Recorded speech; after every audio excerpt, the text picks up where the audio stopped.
rebel force has penetrated the shield and landed on Endor. This is where the fun begins. A long time ago, in a galaxy far, far away. This is Rebel Force Radio. Your source for the Force. Star Wars news and commentary. With Jason Swank and Jimmy Mack. I've seen Star Wars 500 times. Star Wars #1! This station is now the ultimate power in the universe. I suggest we use it. Now it's time for Rebel Force Radio. We would be honored if you would join us. I don't know how this happens, but sometimes Star Wars finds you. Just sitting around, minding my own business today, and my daughter brought in the mail, and she hands it to me, and I get this magazine in the mail with BB-8 on the cover. BB-8. Look at that! That is fantastic looking. Yeah, and I'm immediately what I think of is, what year is it? I mean, my God, I haven't seen BB-8 on the cover of a magazine in several years. And I look at the masthead, and it's called philatelic, I think. Philatelic. That doesn't mean what I think it means. Well, I'm like, well, who are you calling a philatelic? How did you know? How do they know? What? So it didn't take me long to realize, because it is a United States Postal Service publication. Oh, yes, of course. Yeah, so I look it up online, and I'm like, well, what does this word mean? And it's actually philately. It's pronounced philately, or you are a philatelist. And again, I don't know how they know. It doesn't mean that. All right. Collector. A stamp collector. That's right. Yeah. I had no idea that this was coming, Jim. Did you know that there is a new Star Wars stamp set coming out celebrating the droids of Star Wars? So for the Patreon supporters, I'm going to hold this up here. I wasn't aware of this. Yeah, I became aware of it today when Steven Stanton tweeted about it. He had a link to USPS.com saying they're available right now. Full sheets for $12. Uh-huh. And they're available for pre-order on the USPS website for $11 each. $11 each. Issue date, May the 4th. Well, that would make sense. Now, of course, immediately my mind went back to the year 2007 when we were at Star Wars Celebration 7.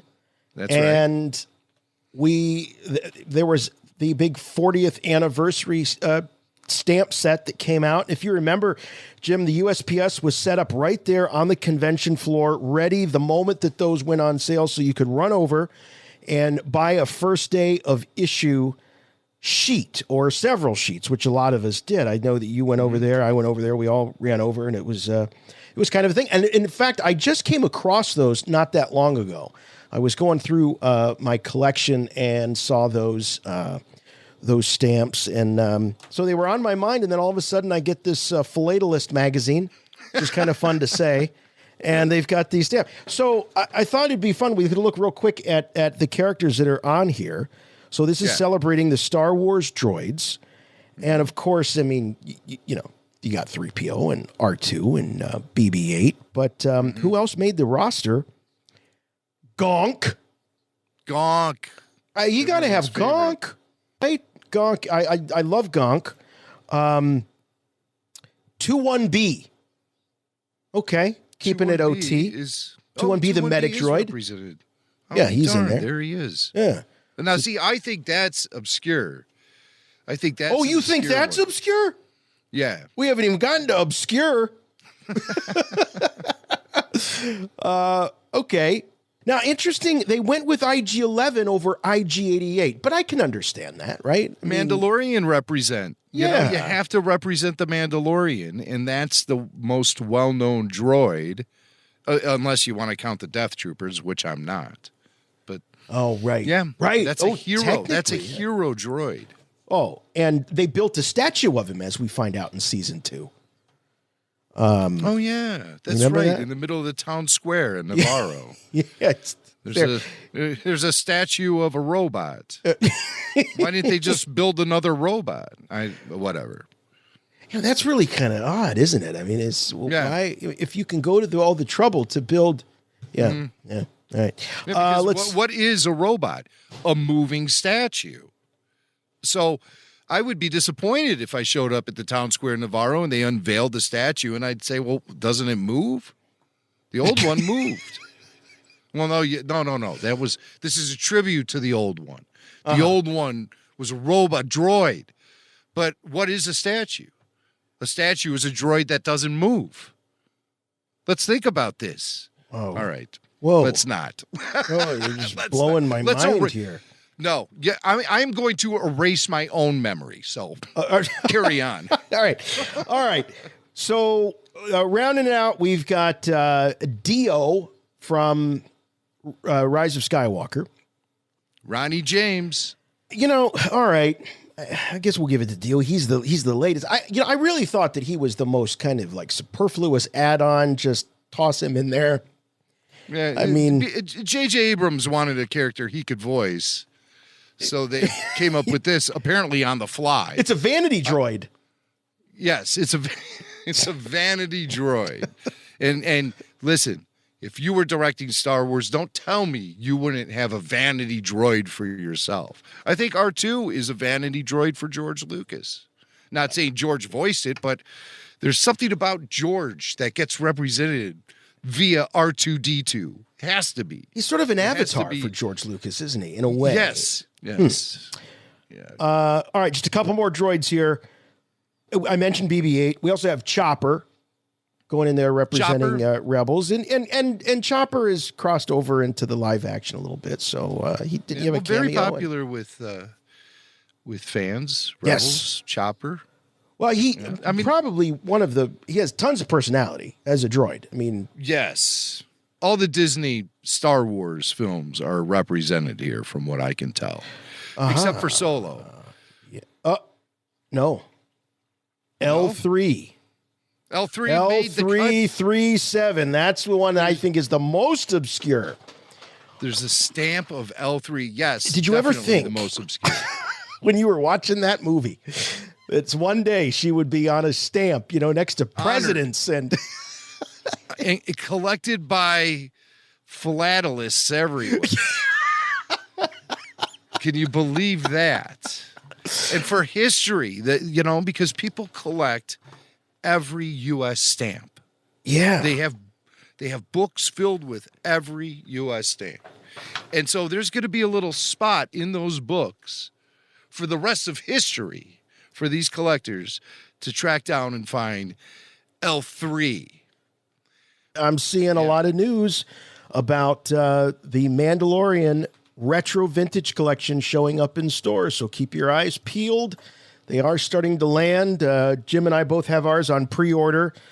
Yeah. But I do find, as much as I love the satisfaction and the guarantee, rather, of getting your pre-orders, I find more times than not they show up in the wild, and I've got people finding them before my pre-orders show up.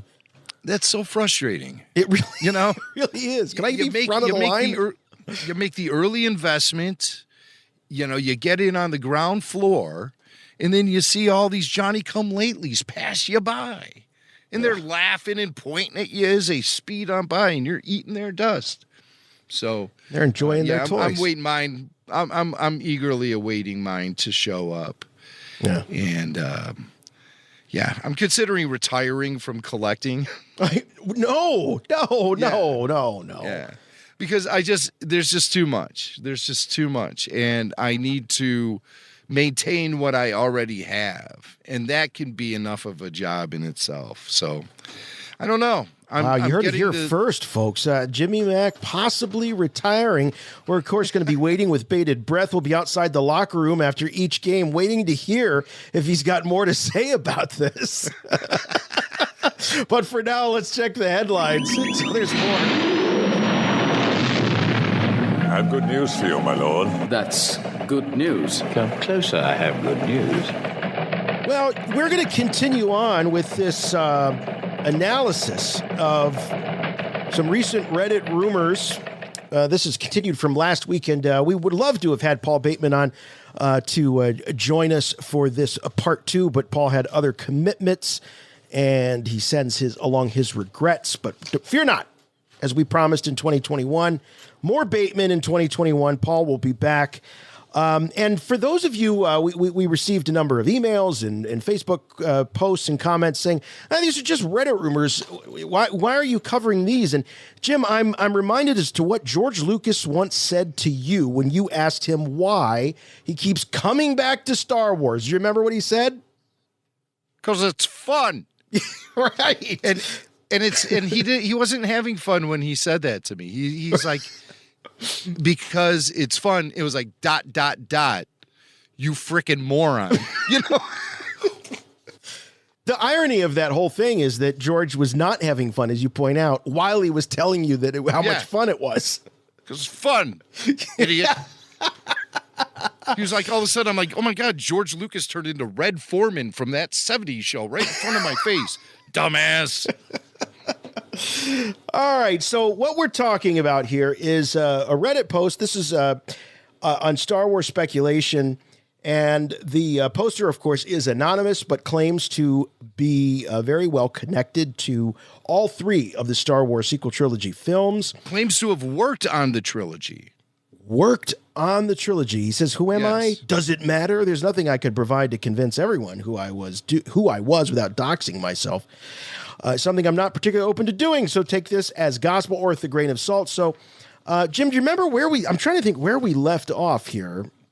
Well, I have Lucasfilm wanted Star Wars. Oh, there it is. To move past the Skywalkers, pushing for them to be retired. Yeah. So this is after and during the production of The Last Jedi, presumably, that Lucasfilm had created a directive to move away from the Skywalkers. And we've seen several pieces of evidence to prove that's correct, in my opinion. Well, from day one, the earliest rumors was that this was going to be the passing of a torch. Luke, yes. Mark Hamill was very open about that, and I think a lot of us likened it to perhaps, borrowing from another franchise, the way that the original Star Trek cast sort of passed the baton on to the next generation in a way, in an indirect and yet direct way. Some more successful than others, but nonetheless, we knew that none of us were unreasonable enough to think that these characters could live on forever and ever, and that in order for Star Wars to go boldly into the future, that it did need to create new characters. That I don't think was ever in dispute. Now, the way that they went about it, that's certainly up for debate in terms of how effective it was, but nonetheless, this was always about moving past the Skywalkers. Can I say it's not really about moving past the Skywalkers? It's moving past the story that George Lucas had established. They don't know where to take the story next. And that's painfully obvious. They just don't know where to go. They feel like they're boxed in. And that whatever they do, they're damned if they do, damned if they don't, when it comes to continuing the story that George Lucas created. So it's easy to say the end of the Skywalker saga and put that name on it, give it that moniker, and then put it away. So it's less, really you're saying it's less about the characters. Yeah, so you're saying it's more about... as much as it's about the story. Yeah. The story could have been continued, but they just don't know how to do it. So they need to completely reset. Yeah. Whenever I'm up against, whenever I hear that, where there's a great concept or idea, and they say, "Well, we just couldn't figure it out." My thought was, well, you just didn't find the right people, because you can't tell me that there's nobody out there. There's so many creative people, and there's so many Star Wars fans, and not just Star Wars fans, but Star Wars fans that have gone into filmmaking and writing and all of that. You can't tell me that no one could have come up with an idea to do that. And, but nonetheless, that is what it was. And next one here, Ryan Johnson was less concerned with the beginning or ending, rather what he could do with his chapter. Lucasfilm gave him creative control just as long as he took their notes. Now, that's not a huge surprise. No, we've heard that. Ryan was a good soldier. Ryan was a good company guy. Took his orders.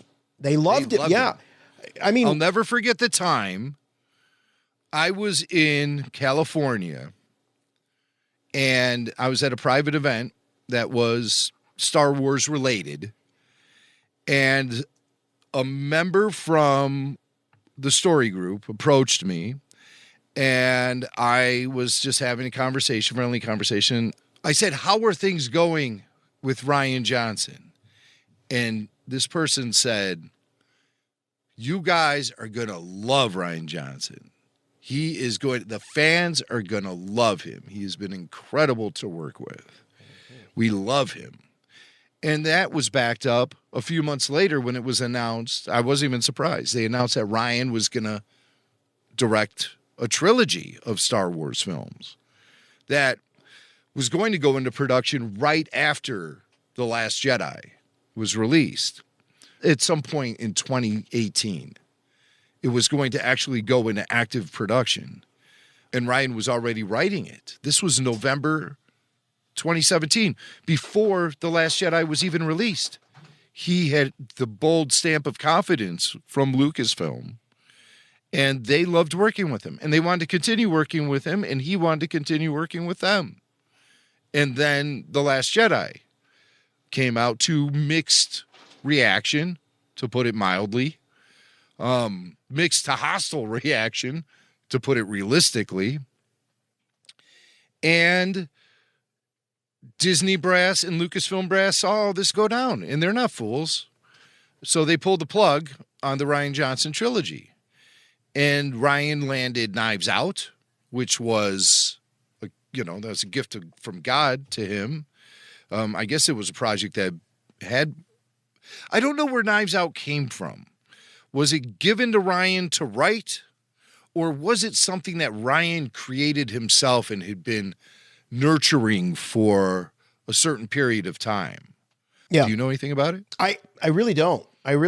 Other than I wanted to see it mainly because Daniel Craig was in it. I still haven't seen it. I hear it's a great movie. Everyone I talk to says it's great. It's funny. But this idea that Ryan seemed to ingratiate himself with Lucasfilm because he seemed so open to their notes, their advice, their thoughts. He seemed to be very collaborative, and none of these are malleable. Right? Okay. None of these are necessarily bad qualities. But I also think that he was in such a contrast to J.J. Abrams, who was a far more accomplished and known quantity than Ryan at that time. I mean, right. he at one point, I mean, when he came in to Star Wars, he was being heralded as the guy that saved Star Trek. He saved the Star Trek franchise from just being a relic of the past. He made it relevant again. He made those characters cool again. He did the unthinkable. He recast such iconic characters brilliantly. How could he be anything but the choice to... The recast did work. It absolutely That was very worked. effective. Yeah. That was very effective. So they did a great job with that. It's because of JJ. He had the clout to get it done. Right. See, that's the thing with Hollywood. Even if you have really big IPs like Star Trek or Star Wars, it's really hard to get a film greenlit. And a lot of times it comes down to your clout and reputation. And that's why you see these big directors getting these gigs like JJ taking on Trek and then Star Wars. And now he's going into Superman territory. Yeah. Ryan Johnson came up with the basic concept for Knives Out in 2005, according to Wikipedia. Mm-hmm. And he decided to make the film after finishing Looper in 2012. However, he got hired to do Star Wars: The Last Jedi instead. So he wasn't even able to really work on the screenplay until 2017, when all of a sudden 2017. So I guess, while Star Wars Last Jedi, while that was in post-production, Ryan is typing away and working on Knives Out still, something that he'd been working on since 2005. So, that happens in the film business. Many were saying that George's movie, his next movie after American Graffiti and Star Wars, was going to be Radioland Murders. And he didn't make that for another dozen years after that time, when it was scheduled to launch. So, yeah, sometimes film projects, they stay in the incubator for years, if not decades, before they finally get made. This next one surprised me a little bit. I wasn't, I guess I shouldn't be totally surprised. Every film has reshoots, but the Redditor is saying that Ryan's film did go, so episode 8 did have some reshoots. There were changes.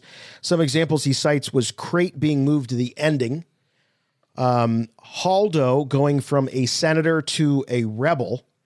And even though that's the case, she still struck me as being very political and senatorial, like she had a background in government and politics. And very much so. I didn't see her as a rebel general. She didn't strike me more as like that. a peer of Leia's. Yes, very who has much a so. Similar background, And then this one is interesting. Less romantic undertones between Rey and Kylo. And there were, even in the finished film, there were some significant, I think, undertones of romance between the two. So apparently it was even more overt in previous edits to the film. And then, of course, obviously it was, where you wouldn't have had the Reylo explosion. The Reylo explosion. Is a good word. Yeah. It's a good word. Explosion. Great word. As they, grabbed onto those. And there was an aspect of that I liked. I always liked the sort of the, Romeo and Juliet sort of forbidden love aspect. I thought it was interesting. So I didn't necessarily, there were so many people that, or at least so many people that were vocal that like their whole, whether they were going to like or not, episode 9 hinged on the fact that Reylo had to happen, that Rey and Kylo had to get together, or the film was going to be a disaster. They weren't going to like it unless that happened. But Jim, this is just stating that despite the outward appearance of this film just cruising on through production and right into theaters without any interruption, there were some changes, and there were some things that Ryan had to alter. Because notes are coming in from Lucasfilm. But that only seems natural. I thought the story group was put in place to offer those notes. But I don't think J.J. Abrams approached the story group that way. I don't think Jon Favreau uses the story group that way. And I'm sure Ron Howard took every word of advice anyone could give him because he was so under the gun. Gareth Edwards, I don't know. I think Gareth Edwards was kind of flying his own aircraft, without any communication with the tower. Until they showed up on set, and then they said, "Oh my God, how dare you, Gareth? You're doing exactly what we hired you to do." Yeah, I just think he went for more of a hardcore war film feel, with the real grisly stuff and blood and, medic, and but the guy's like split in half. Well, it was not Band of Brothers. What am I thinking of? It was the Tom Hanks movie. Ryan. Yeah, Saving Private Ryan of Star Wars. But as you remember, Jim, and it was Lucasfilm was very outspoken about the fact that they thought that Star Wars as a brand could inhabit multi-genre films. They didn't all have to be sci-fi fantasy films. They could be war movies. They could be comedies. They could be all kinds of things. Yes. So there was that experimental nature. And then once episode 7 came out and it was such a massive success, the biggest film of in the world at the time, they were like, oh, we should probably stick to the formula. That works. They want Star Wars films that feel like Star Wars films. Really? Now, see, I look at it differently. I look at that as a period of time when Lucasfilm was believing their own hype, and they were taking full credit for the box office success of The Force Awakens as well. They should take a lot of credit for that. I mean, my God, to have a film be a success, it's in its moment of release. You don't always judge a film's success on the film itself. You judge it on the buzz that's surrounding the film, its impact on the film-going society in general when it is released, how well it's marketed, how well the timing of release happens. You know, these are all the things that affect the box office. What the weather's like. Is it a holiday? Is it cold out? Is it warm out? All of those things make or break a box office as much, if not more, than the actual quality of the film itself. We can judge the film's success after time, but in the moment, we use box office numbers to judge its success. But those numbers don't always clearly reflect the quality of the film. They often reflect the marketing of the film. Or was the lead star of that film funny when he was sitting down talking to Jimmy Fallon or Howard Stern? Did things like that sell a movie, more than the quality of the film? So you see a film with these gigantic, $500 million opening weekend. It's not just the quality of the film making all of that money. It's a whole series of events that come into play. So Lucasfilm deserves to take a lot of credit for the huge success of The Force Awakens. I thought it was going to be very successful. Yeah. But I didn't think it was going to be the most successful film in U.S. film history. I really didn't.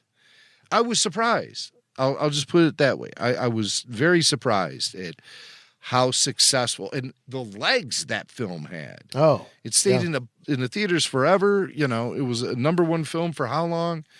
Top 5 film for how long? Months. And that's uncommon. And so Lucasfilm, feeling pretty good about that success, was also giving a lot more autonomy by Disney. Because Disney was like, wow, we just got this company, and their first release is the biggest film of U.S. history, the hugest all-time domestic box office champ. So Disney let Lucasfilm fly under their own power for a while, and we got really a crazy behind-the-scenes situation with Rogue One, unprecedented as far as its craziness. Okay, well, let me stop you there. So, with this take that you have, that it was Lucasfilm that was really feeling their oats, and yes, Disney giving them a long leash because of the success of Episode 7. And in this analysis, where does the breakdown happen? Where the dissatisfaction with what they're getting from Rogue One show up? Is that Kathleen Kennedy showing up and saying, "Oh my God, what have we done? We're not replicating the success in the formula that we had with Episode 7," or was it Disney that was checking in on things and making the decision that Rogue One was not going the direction that they had intended? Well, that's a good question. And according to Tony Gilroy, who was brought in to bail out that production, when I was brought on board, Lucasfilm didn't know what they were doing. I don't like Star Wars. I just never been interested in Star Wars ever. So I had no reverence for it whatsoever. I was unafraid about that. And they were in such a swamp. They needed you. Well, they were just in so much terrible, terrible trouble that all you could do is improve their position. And what else can I say that's safe and germane? The gumption, the balls of Disney and Bob Iger and the people there to gamble on what they gambled on is astonishing. There were no holes involved in the process at all. There were some minor department heads who needed to be called along the way, but on all the upper level, there were no assholes. It was just a mess and fear and they just gotten themselves. And because it wasn't really my movie for a while, I slept every night. So who brought in Tony Gilroy? That's the question. Who hired Tony Gilroy? Well, in that sense, you would think that it was Disney. That could be Bob Iger turning on the lights and looking down in the basement going, hey, you kids, what's going on down there? It's interesting to kind of connect the dots with these timelines, and it's fun to get these rumors and consider that. Now, I do want to say to everyone, Jason and I, Rebel Force Radio, we do not endorse these rumors. We're not saying they're true or anything like that. But what we're doing is just taking a look at this long list of them and seeing how well they sync up with things that we've seen, other rumors we've heard, things we've read, things that have been told us here at Rebel Force Radio, and all that. We're just trying to put together and see if it makes any sense. Some of this stuff does. And I haven't really come across anything too crazy at this point, but it all could just be very well put together based on a lot of stuff that's been made public. I don't know. Well, here's the thing. We've had such over the years, up until Disney in 2012, we have had such amazing coverage of the making of these films. It's really only until episode 7 and beginning with Harrison Ford's accident there on set that it seemed like everything was just shut down in terms of access and really anything outside of rumors. Jim, we've had making of books that have been canceled and delayed and, because they're trying to get the narrative right. Because the last thing they want is documentation of the truth. Which may not be very flattering to certain parties. We're going to play a little bit of Star Wars trivia here. I got a name for you. See if it rings any bells. Does the name Jack Thorne, does that ring any bells for you? Yes. Jack Thorne. Jack Thorne. He's a thorn in my side. Who is Jack Thorne? Jack Thorne. I remember us covering him here very briefly on RFR because after it was announced that Colin Trevorrow was shown the door by Lucasfilm, creative differences led to their parting ways.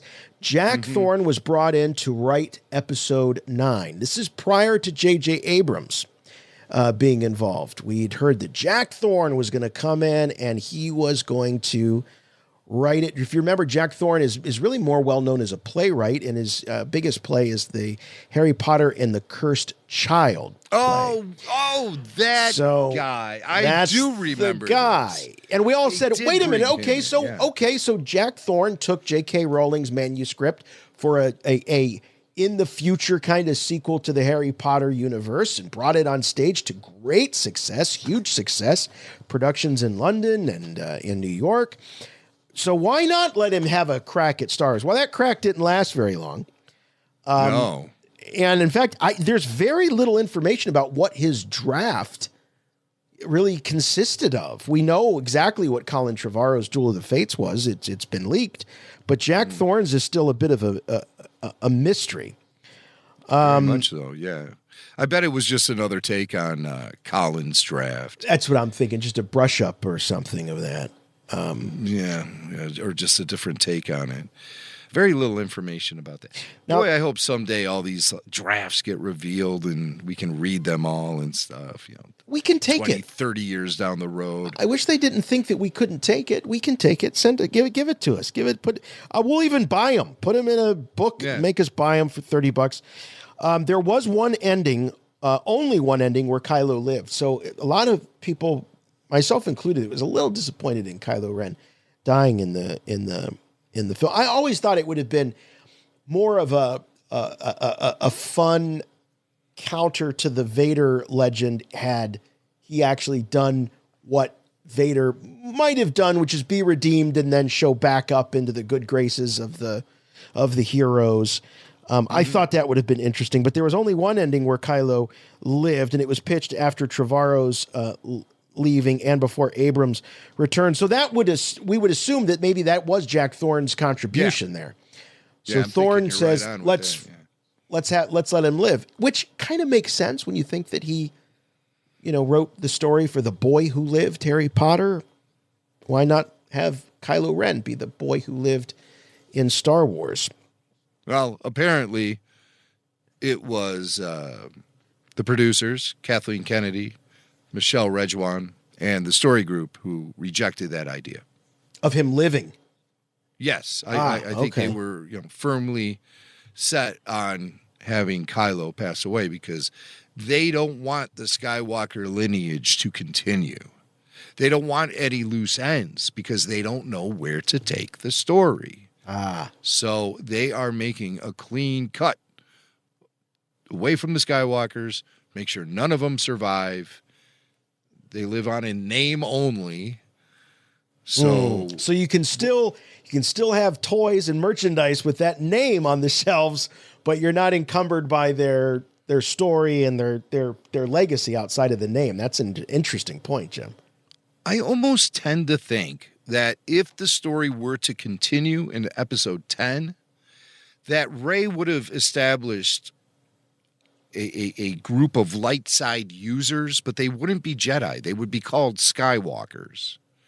And they would all have names like Rey Skywalker, George Skywalker, Jason Skywalker. Like the Darth's names, Darth Maul, Darth Vader. Because I thought it was so crazy. The first time I read that there were going to be Darths in the Phantom Menace that were not Darth Vader. I saw the names Darth Sidious and Darth Maul. When I saw Darth Maul, I was like, what? That gets caught in my throat when I say Maul, Darth Maul. It's not like Darth Vader. Darth Vader. That rolls right off the tongue. Darth Vader. Darth Vader. I know Darth Vader. Who are these other Darths? You got a Darth Sidious. You got a Darth Maul. I'm like, who else are you going to have? Darth Punch, Darth Brawl, Darth Street Fight. What are we getting into here? I was able to adapt to it instantly because George Lucas made it so easy. He didn't dance around any introductions with them or anything. It just cut right to the chase. Darth Maul. And then you see Maul and he's standing there. And this is just like, okay, I'm in. Darth Maul, of course. Doesn't get caught in my throat no more. So that's all you need to make it work is execution. George was able to execute that idea in such a way that I was able to accept it. Even though being a purist, thinking to myself, there can be no other Darths in Star Wars. Think about it. There are no other Darths in Star Wars. Think about it. So, yeah, that's how that works. And so I would see the Skywalker name serve a similar purpose in episode 10. Everyone has the last name Skywalker, who's a light side user of the Force and follows Rey and is, part of like a disciple of Rey. Yeah, there was going to be a title, and a lot of us thought that was the only way to make sense of the name of the film, Rise of Skywalker. We knew that Luke was gone. We knew that it was unlikely that she was going to be a biological Skywalker. They had pretty much ruled that out, so it had to be an honorary title. Here's one that really kind of blew my mind.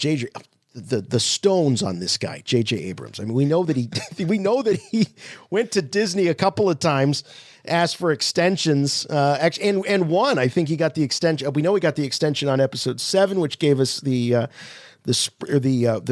Christmas time release, and then I think he also got an extension on episode 9 as well. Yeah.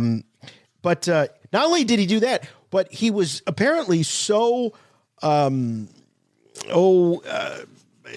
at a loss for how he was going to sort of undo what Rian Johnson did in episode 8 that he pitched to Disney not one, but 2 more films to wrap up the trilogy. Now, we've seen sagas do this. We've seen the Twilight Saga. They chopped, the first one to do it was Harry Potter. They took the final book, the book 7, and divided that into parts 1 and 2.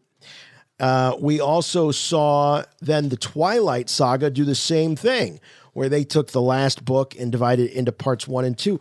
But Jim, And really Hobbit. hard. And The Hobbit. Yes, great point. The Hobbit did that as well. Really tough to do with a trilogy. Mm-hmm. Well, why does it have to be a trilogy? Well, they announced it as a trilogy. Yeah, but then, they also said it was going to be a saga film and a standalone film and a saga film and a standalone film alternating each and every year. They announced that as well. I remember. I was there. And so it sounds like you think this could have been a good idea. So he could have, what his idea was. Great idea. J.J. Abrams is dropping 2 Star Wars films on you. It's just like, no, we're not going to spend money on it. It's over. Skywalker story's over. But no, it's not over. I have all of this. Look at all this research me and Simon Pegg did one weekend. Well, so the idea was that he would use the first film to not undo, but to sort of recover from The Last Jedi, and then chart his own path with closure of the saga. Well, Disney said a rumor like that just simply indicates the fact that Abrams considered episode 8 to have completely taken the whole thing off the rails, and he needed a full extra film to unravel the mess, and he couldn't get it done. So that's a shame if true. One of the working titles for a script, one of the first scripts that Terrio and Abrams did where they really based it on Duel of the Fates was called Heirs to the Force. That's great. I like that. Mm-hmm. I like that. Well. I had wondered, how many films it would take for them to get the word force into the title. And so naturally, the first film they release under the Disney banner has the word force in the title, The Force Awakens. And so I always thought that was well played. I've always thought that the title Balance of the Force is the most perfect title to use for a film. I don't even think it's ever even been used for a novel or a comic book. Balance of the Force. There must be some sort of particular box they keep that phrase in, and it's under lock and key, and no one's allowed to use it. It's such a high concept. I mean, it's part of the prophecy. Yes. But you're right. It does seem like a natural title. Yes. Yeah. So, I mean, correct me if I'm wrong, listeners. You always do. But let me know, has there ever been even a comic book called Balance of the Force? A novel? We know there's been no films. An episode of the Clone Wars? No. Nothing. An episode of Rebels, maybe? I don't know Rebels as well as I know Clone Wars and other Star Wars, so maybe. But I don't recall. No. Balance of the Force. Why do they protect that title? Why do they keep that under lock and key? I want to know. I think it's a great title. It is. Rose had a key role, apparently. She saved the day by altering a communication jammer from the First Order used to keep the galaxy in the dark, and this message spreads across the galaxy and would have been Leia's call for help from The Last Jedi. All right, well, a little more for Rose to do. Rey had learned that she was Vader's granddaughter and reconciled her past with Luke. Finn had staged a stormtrooper rebellion after finding a long-lost sibling. So given some more for Finn to do. I like that idea. I really like that idea. You'd have to assume that there would be others like Finn in the ranks of the First Order. That was part of the Colin Trevorrow script, Duel of the Fates, the Stormtrooper Rebellion. And I think the removal of that plot thread is one of the many factors that set John Boyega off and why he started popping off to the press about his character and how he didn't like how Finn was represented toward the end. He just didn't really serve much of a purpose in Boyega's mind. And he thought the Stormtrooper Rebellion would have really brought his story full circle, because here's a character who grew up a stormtrooper and found himself, whether it be divine intervention by the Force or not, he found himself walking away from that. the only lifestyle he ever knew, and putting down his rifle, refusing to shoot on helpless villagers. Somebody pointed out recently, hey, he makes a good moral move. He drops his rifle and doesn't shoot on those villagers. But the second he gets into space in a TIE fighter, he's behind that cannon opening up on his former brothers and blowing troopers out of the sky like it's no problem. Probably guys he were like his bunkmates or something. Right. He's having breakfast with these guys just a few hours earlier. Yeah. And then the next thing you know, pew, pew, pew, woo! Do, do, do, do. Woo! Woo! Woo! Oh man, I think the Nature Boy Ric Flair's in the house here with those woos. Here's something that just had to be changed. Clearly, this was not allowed to happen. Poe at one time was made leader of the Resistance. Cannot let that happen. So that was changed. Hux would have been made Grand Marshal. Grand Marshal. That sounds so. What is it? A parade? Yeah, it's a parade. Yeah. Grand Marshal of the First Order is like Kylo's right-hand man. Kylo would have sought to reform the galaxy, but found peace in the end and passed on. All right. And the biggest one here, I think, is that Lucasfilm and Disney disagreed with JJ about the big bad that that Hux and Kylo were not big enough villains to carry the finale of the saga, and that they were regretful that Snoke had been killed off. They didn't want to bring him back, and this is what led the way to Palpatine. And I think that the return of Palpatine was definitely a Disney Lucasfilm edict. I think they were the ones that pushed for that. I don't think that was a JJ idea. I think he went along with it, but I don't think that he said, this is going to be great, we're going to bring back Palpatine. I don't think he wanted to touch that with a 10-foot pole. I think Palpatine was brought back for a flashback or some old hologram they would find of him, and it would be, fresh stuff. So they already had Ian McDiarmid in the fold, but then his role greatly expanded as corporate executives started meddling with the film.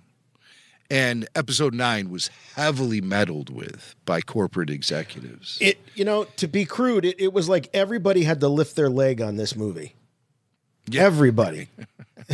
Now, I think a compromise was to bring in a bigger bad guy, more evil villain. And so I think the choice was made to bring in Doctor Who Matt Smith to be a Palpatine clone or the son of Mortis, which was an idea being tossed around in the Colin Trevorrow script. Right.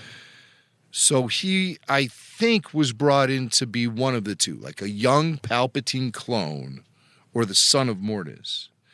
And I think that there were, I don't know if anything was shot with him or not. I think it was. And he was on the cast list for a long time. Yeah. And then he got cut out. Yeah. And they then brought in Palpatine, which feels like something, the whole Palpatine presence feels like something that was dropped in late in production. Like reshoots late. Yeah. In production. I would say that Palpatine's presence in the film feels about as organic as Carrie Fisher's presence in the film. Yeah, but at least she was there in the first two films. Palpatine shows up out of nowhere. No foreshadowing. No. Well, you're right there. You're right. No roads leading to Palpatine in episode 7 or 8. I guess I mean just as, he wasn't woven into the fabric of that movie much. He sort of bookends. But no. I get your point. I mean, I'm just talking about the way they kind of, dead shemped their way around. I get it. Yeah. And then she just dies. And they don't foreshadow that at all either. They don't say, and all they had to say was one line earlier in the film, like, her health is failing And, I don't know how many more of these Star Wars she can handle. Something, give me anything. Sure. I even take a cheesy line like that. Just something to give us some indication. All of a sudden, she reaches out to Kylo, and then she's just got a headache, and they walk her off to bed, and then she's dead. Yeah. There's nothing taking us there. There's nothing.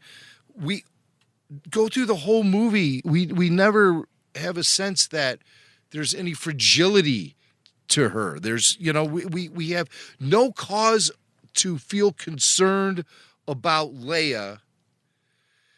Shoot, in the last movie, she got blown out a window. I was scared blankless for her at that moment, That there was cause and effect there. There's no cause and effect in episode 9. Things just happen. I just feel, and I've said this before, I know it's not a popular opinion to have, and it doesn't mean that I don't love Princess Leia and Carrie Fisher, because I do. I really do.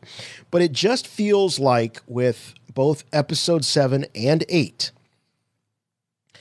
that they just found every possible way to keep her out of that movie and give her as little screen time as possible. I really do. She seemed a little uncomfortable in her own skin in episode 7. I felt like Carrie was more... She was bringing it more in episode 8. And that might be unpopular to say, but no, I agree with you. I felt like she was embodying the character a lot more. She had her sea legs, as they say. Yeah. In episode 7, I think Carrie went into that film with a lack of confidence and feeling nervous, despite the fact that she was Hollywood royalty. She really hadn't been actively involved in being in front of a camera in a dramatic role for a long time. Action, adventure, right, drama, right. She was doing that British sitcom there for a little bit. She'd show up at guest comedies. Role. Yeah, and, right. And perennial talk show guest, and appearing occasionally in a sitcom like 30 Rock, or showing up in a Jay and Silent Bob movie, or even Fanboys. Right.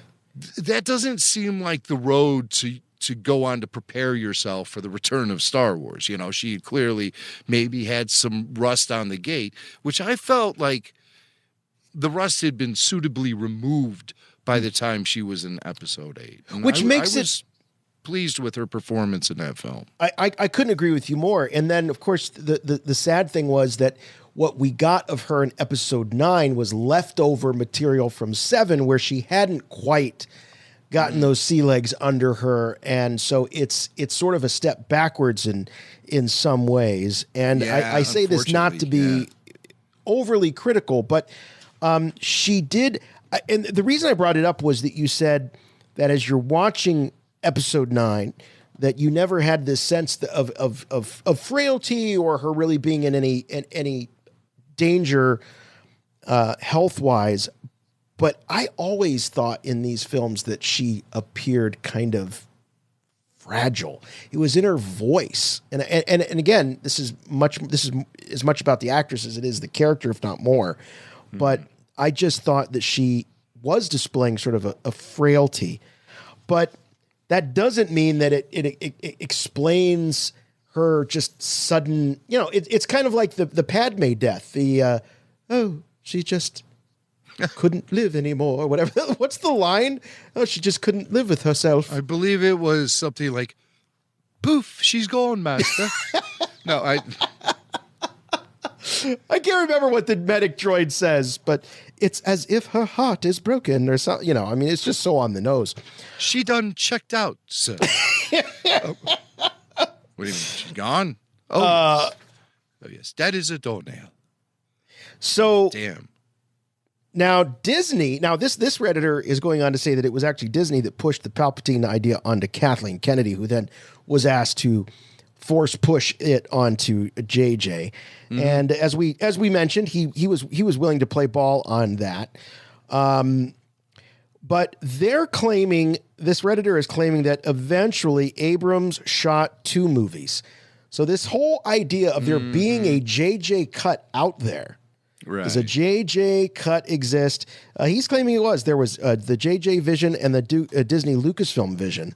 And he says, I'll give you a guess on which one got a theatrical release, and it wasn't the one with Matt Smith. So Matt Smith, going back to your earlier point, Jim, he was a part of the JJ cut. Yeah. I mean, we're talking about big money at play here. And again, executives getting their fingerprints all over this film. It seems like there were so many cooks in the kitchen for episode 9 that it's not a surprise it came out as jumbled a mess as it is. And I think J.J. Abrams deserves a lot of credit for taking all of this different input and actually being able to create a movie out of it. Yeah, you know? Right. I mean, again, not a hater of episode 9. I'll say that over and over and over again. In no ways do I, in no certain terms do I consider the sequel trilogy to be anything of coherent quality, but it has its moments. And I find that episode 9 has a lot of moments that I enjoy just purely for spectacle and purely for whatever, funny bone it tickles in my fandom. That's just how I feel. Maybe I like seeing Palpatine back on a crane. Maybe I enjoy that, Why I'd enjoy it more if I could get an action figure of it. Wouldn't that have been a nice deluxe action figure? Palpatine on the crane. I got too many action figures. That's right. I forgot. You're considering retirement. Sinatra's getting ready to hang up the fedora here. Now, he does talk about... Can I say it's suspect that this news comes out about an Abrams cut? On the heels of the release of Zack Snyder's Justice League, where now all of a sudden fan bases everywhere believe they have a power to demand a studio to release alternate cuts of films. I'm surprised we haven't heard more yelling and screaming for the JJ cut. I'm surprised we haven't heard more yelling and screaming for the Gareth Edwards cut of Rogue One. Or even the Lord and Miller cut of Solo. Ooh. So that would be interesting. Listen, gang, the only reason that Justice League got funded and made, the Zack Snyder cut, is because of this pandemic and the shutdown that went on in Hollywood. And the fact that HBO Max was launching a streaming system and they wanted some mojo to drive subscribers over. Thus, Justice League was the Snyder cut was born. What else are you going to do? You're so right. What else are you going to do in a pandemic but massage the material that you already have? And you got a bunch of effects guys and gals sitting around their homes with their computers not doing anything. Get them re-rendering and stitching this stuff together. Yeah. So that's, if there was no pandemic and lockdown, then the Snyder cut would have never, ever seen the light of day. Yeah. And despite the fact that it's been pretty well received, Warner Brothers has announced that Zack Snyder is not going to be carrying the Warner Brothers DC vision forward. I think that's going to go to J.J. Abrams, really. Right. Yeah, because J.J. won't rest until he has buried every major franchise. He better not touch the honeymooners. Yeah.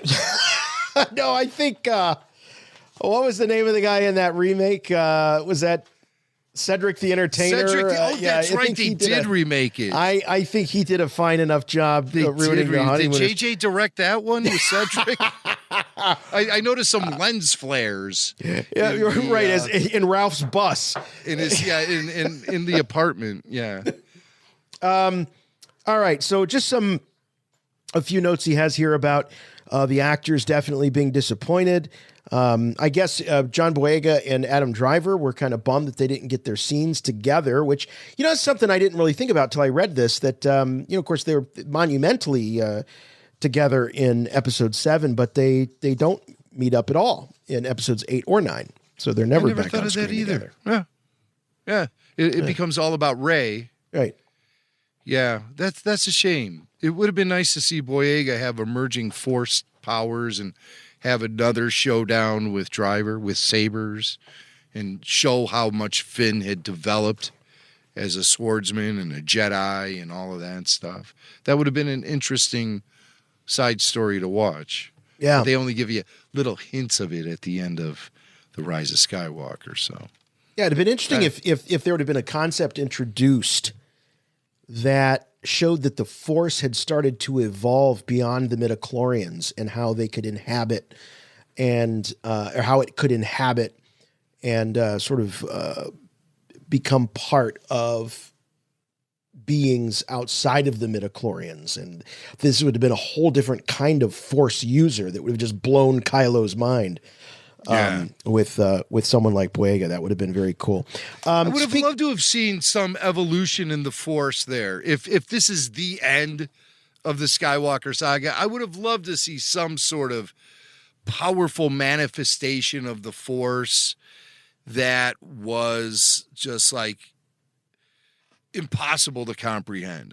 They try to do something like that when Rey's laying on her back and hearing all the voices, but that falls a little flat with me. I'm looking for something like really just like enormously well, what huge. about Broom Boy? I mean, Broom Boy was the subject of a lot of jokes and derision, but it symbolized something, and that was another plot that was just completely abandoned, and I thought that it had some legs to it.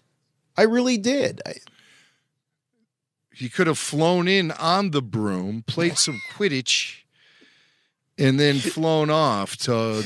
Well, that was in the Jack Thorne script. It was in there. He forgot what he was writing. Turns into a Potter Star Wars mashup, just naturally. It's all of a sudden the big bad is Dumbledore. Speaking of the cuts that we were just talking about, this Redditor says that the answer is yes and no. Is there a cut? He says there is an assembly cut of what Abrams filmed before reshoots took place. It resembles his original vision. It needs some work and likely some reshoots. Only a lunatic would attempt to fund it, though. But he categorically says no, there is no Lucas cut. There is no Lucas cut.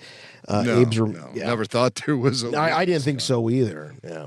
I mean, there just wasn't enough of George's elements that ever made it into the movie for there to be one.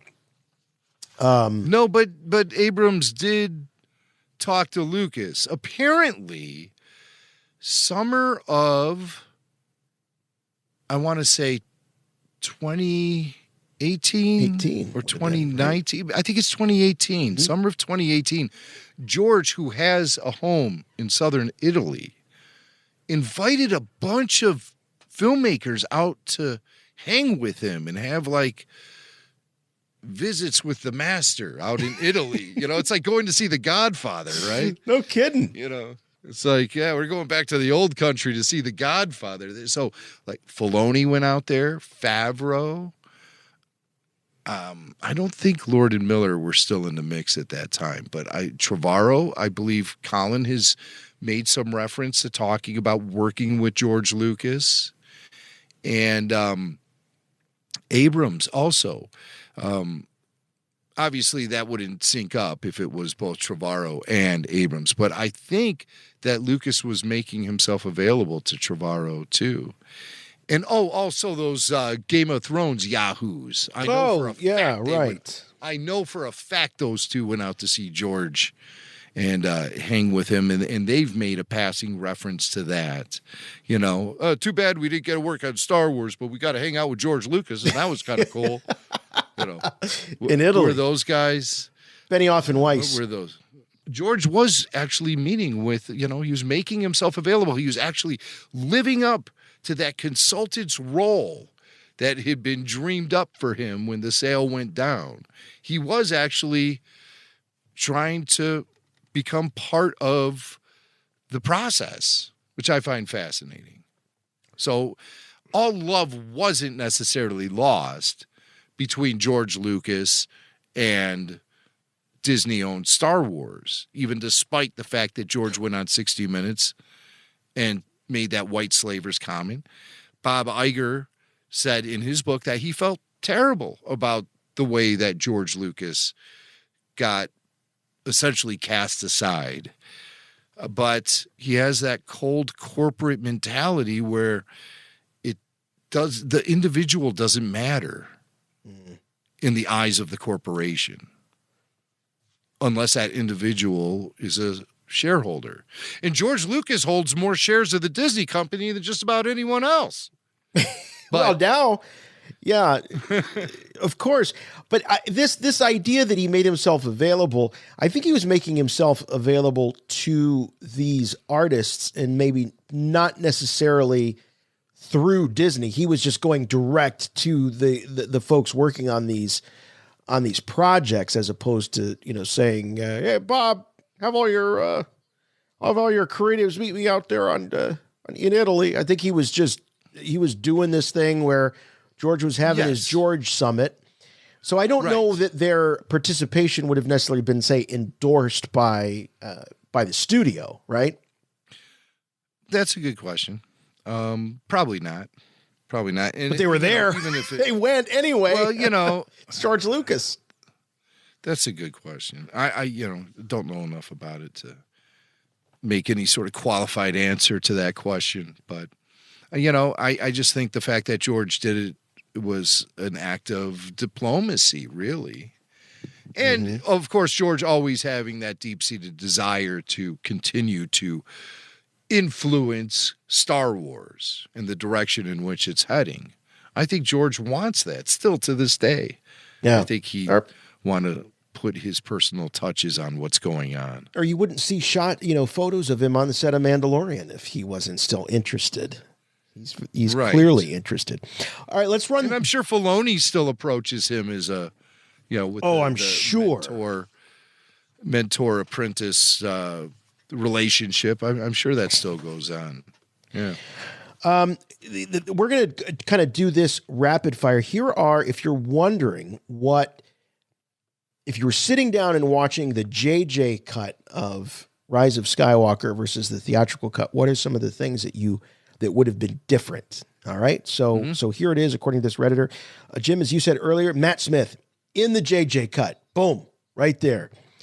The runtime would have been close to 4 hours. Whew. I guess he did make 2 movies. Yikes. Palpatine's role constantly changed from dark spirit to possession to eventually the rescued zombie clone. His original role was just a cameo for fans, as it was in Duel of the Fates. So exactly what you said. So perhaps some sort of droid or, whatever those droids were called, where they had their faces. The Sentinels. The Sentinel droids. That was one of the rumors. Yeah. But they would have the holographic Palpatine face and like red robes that you would see on the Imperial Royal Guard, but with a monitor for a face, like a computer monitor, and then Palpatine's face would emerge. Cool stuff. Yeah, so exactly what you were saying. Went from being a cameo to then the role that he ended up having. Rey's parents had been Luke and a Force archaeologist. So the JJ cut, Rey was a Skywalker, hence the name of the damn movie, The Rise of Skywalker. The Force archaeologist is the one that found Anakin's lightsaber after the events of the original trilogy, but before the sequel trilogy. We do never learn her name in the story, but that would make sense when Maz Kanata says the story for another time. She ended up with the Skywalker lightsaber after it had been recovered by this Force archaeologist that Luke would eventually have a child with. So that's how Luke gets the saber back. Right. Is that he was contacted by, or he discovered that there was an archaeologist who had found his lightsaber. She didn't know what it was. Maybe she had it on display at a museum or something. I think it was on eBay, and he was cruising eBay. It was on eBay. That's mine! Hey! That's it. I've been looking for months. So he meets her, and then sparks fly. And he's being real. He's like, Luke is hitting on her because he wants the saber. Right. It's all about the saber. Her. Yeah. He's sweet talking her because he wants to get to that saber, but through a series of misadventures, the two grow fond of each other. It's like that Michael Douglas film that was a ripoff. It was called Romancing the Stone. Oh, I love that Remember movie. Yeah. Yeah. It would be that movie.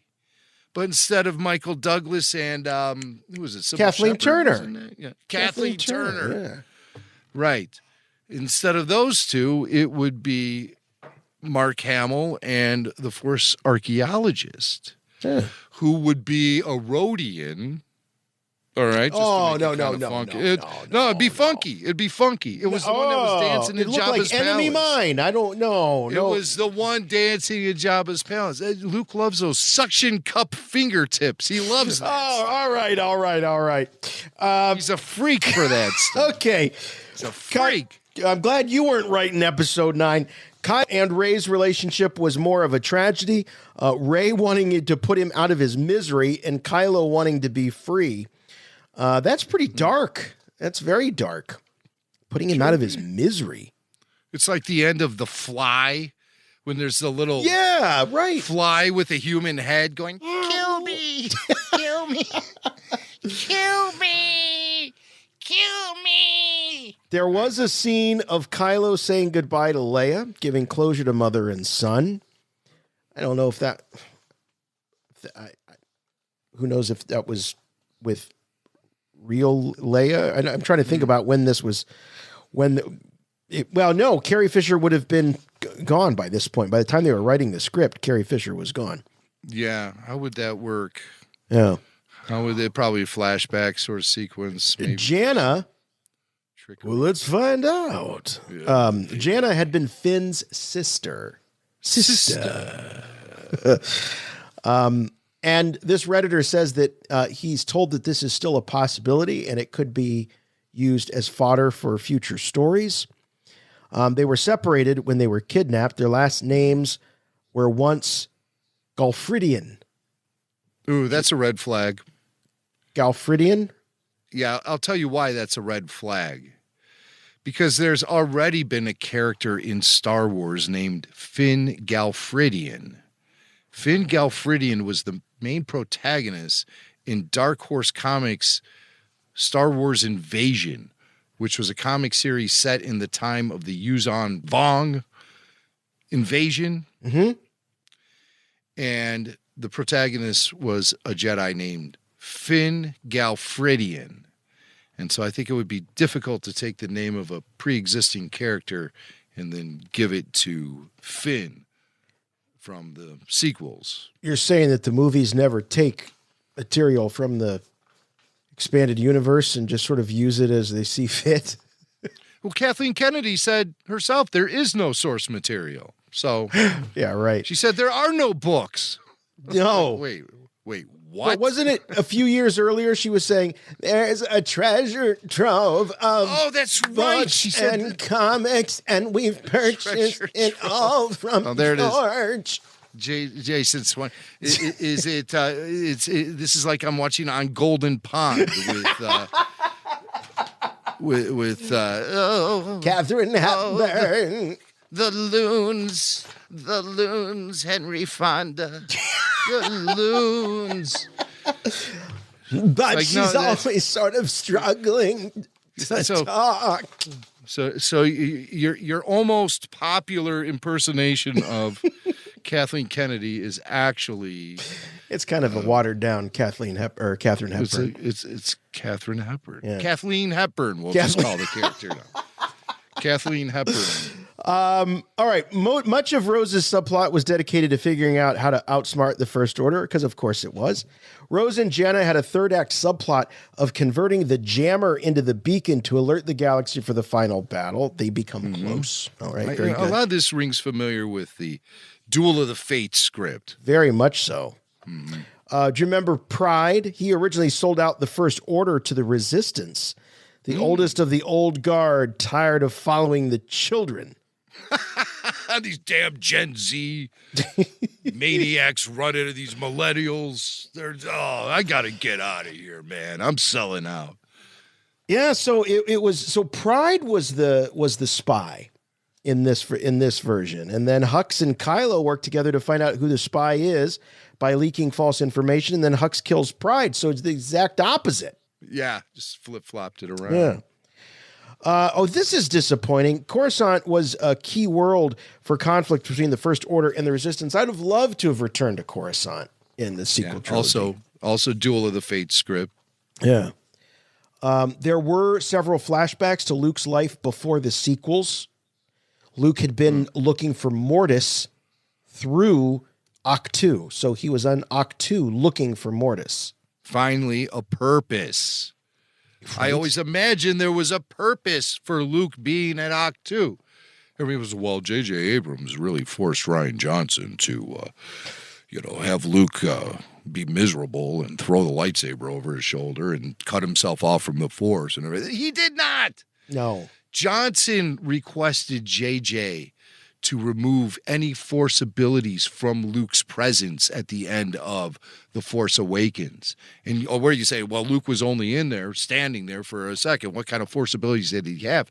J.J. initially envisioned that sequence when Rey approached Luke. Luke was meditating in the Force, and he was levitating boulders out over the cliff. And he was concentrating on that. And he was deep in the Force. And so naturally, you'd think that Luke went to Octu, the home of the first Jedi Temple, to find a stronger connection to the Force, not to cut himself off from it. Makes no sense. The purpose? What would be the purpose of going to such a sacred place in the Force and such a sacred spot in the Jedi tradition to then cut yourself off from it? It makes no sense. Han himself says. Some say he went off looking for the first Jedi Temple. Yeah. To cut himself off from the Force. Well, but Han saying that indicates that Han wasn't particularly tight with Luke at that time. True. Because he's relying on second and third hand information. Some say. So Luke didn't tell him. You think Luke would tell Han Solo. But Luke didn't want anyone to know where he was going because he was going there to die. That's just a bummer. Well, people change over years, You have to expect they're naturally going to evolve. Right, because that's why I go see a sci-fi fantasy film, just to see a telling of real life, people changing. The guy being miserable. Right. And then I get told over and over again that it was a very personal film for Rian Johnson, and he put a lot of himself in it. I'm like, did he put a lot of himself into Luke? Because Luke was a flippin' bummer, man. Yeah, he must be fun at parties. Yeah, let's go hang out with Ryan. Guy. Boy, he must be a blast to hang with. So Luke and Kylo would have had a proper duel on Mortis. And not the imaginary kind. That would have been pretty cool. This was based off their confrontation in Duel of the Fates. Mm-hmm. Hints to Poe's romantic interest in Finn, yet in the end, he gives his blessing to Finn and Rey. All right, so Poe is into Finn, but in the end, he goes, all right, I'm going to step aside here. Mm-hmm. I'm going to take my jacket back. But I'm going to step aside. Jacket. Yeah. That's the first thing I want is my jacket. Okay. No, it looks good. If you're taking that booty away from me, I want my jacket back. Okay. Right. That's for starters. Yeah. So he gives his blessing to Finn and Rey. Poe would have ended up convincing bounty hunter Zori to aid the fight with her fellow. Now I'm confused here. Hold on a second. We're just told that Poe is interested in Finn, and then the next line is about how he is convincing his old squeeze, Zori, to aid in the fight. All right. I guess he gets around. He gets around, fine. Hey, listen, if Lando can have relations with droids, then Poe can play the field just as much, I suppose. When a droid is getting more than you are, you open up your options in the Star Wars universe. Well, this is true. You don't want to be looking at robots saying, wow, that robot's really happy and fulfilled and a wonderful sharing relationship, and I have nothing. The toaster is. Oh, now wait a minute. Wait a minute. I think I'm being corrected here because so in this version, in the JJ cut, there wouldn't have been history necessarily between Zori and Poe. There would have been a future, so that the two become mutually interested in each other only after he convinces her to aid in the fight. The sparks fly. That's what happens. And he's also getting over Finn. So she's really his rebound. Wow. Zori is the rebound. Uh-huh. I wonder if she knows that. All right. Don't tell her. Final battle for the Resistance takes place over a giant docking bay with the First Order fleet on Coruscant. Again, Coruscant figuring in that would have been fun. The final battle ends with Poe making love to a mouse droid. Don't ask how that works. And the mouse droid is disappointed. All right, the message...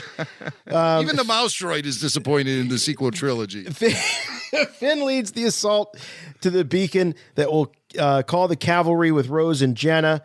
He would have been wielding a green lightsaber. Oh, unknown if it was Luke's lightsaber or Abrams' Deus Ex Machina. It'd be Luke's.